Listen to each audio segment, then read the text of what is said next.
السلام علیکم ورحمۃ اللہ وبرکاتہ۔ محترم ناظرین، آئیے ہم آج کی دلچسپ پہلیاں سوال جواب کی روشنی میں شروع کرتے ہیں۔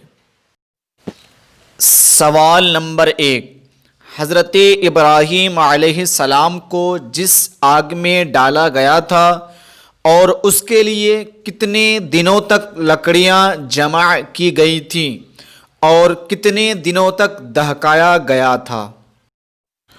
تو ناظرین، اس کا جواب ہے 1 ماہ لکڑی جمع کی گئی اور 7 دن تک دہکایا گیا۔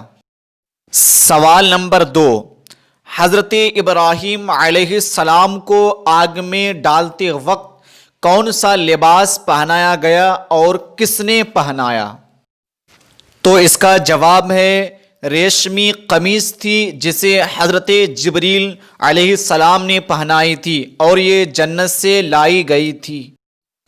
سوال نمبر 3، حضرت ابراہیم علیہ السلام نے امت محمدیہ کو کب سلام کہلوایا؟ تو اس کا جواب ہے جب نبی آخر الزماں صلی اللہ علیہ وسلم معراج کے لیے تشریف لے جانے لگے اور آسمان پر حضرت ابراہیم علیہ السلام سے ملاقات ہوئی تو اس وقت انہوں نے آپ کی معرفت، آپ کی امت کو سلام کہلوایا۔ سوال نمبر 4، حضرت ابراہیم علیہ السلام اور حضرت نوح علیہ السلام کے درمیان کتنے سال کا فاصلہ تھا؟ تو اس کا جواب ہے 1000 سال کا فاصلہ تھا۔ سوال نمبر 5، کس نبی کو ابو العرب کہا جاتا ہے؟ تو اس کا جواب ہے حضرت اسماعیل علیہ السلام کو ابو العرب کہا جاتا ہے۔ سوال نمبر 6، کس نبی کو ابو العجم کہا جاتا ہے؟ تو اس کا جواب ہے حضرت اسحاق علیہ السلام کو ابو العجم کہا جاتا ہے۔ سوال نمبر 7، حضرت اسماعیل علیہ السلام حضرت اسحاق علیہ السلام سے کتنے سال کے بڑے ہیں؟ تو اس کا جواب ہے 14 سال۔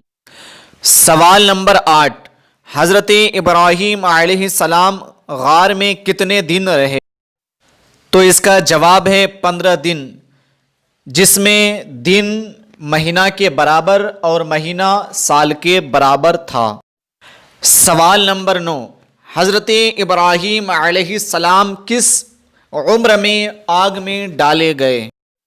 اس کا جواب ہے 16 سال کی عمر میں۔ سوال نمبر 10، حضرت ابراہیم علیہ السلام آگ میں کتنے دن رہے؟ اس کا جواب ہے 7 دن تک آگ میں رہے۔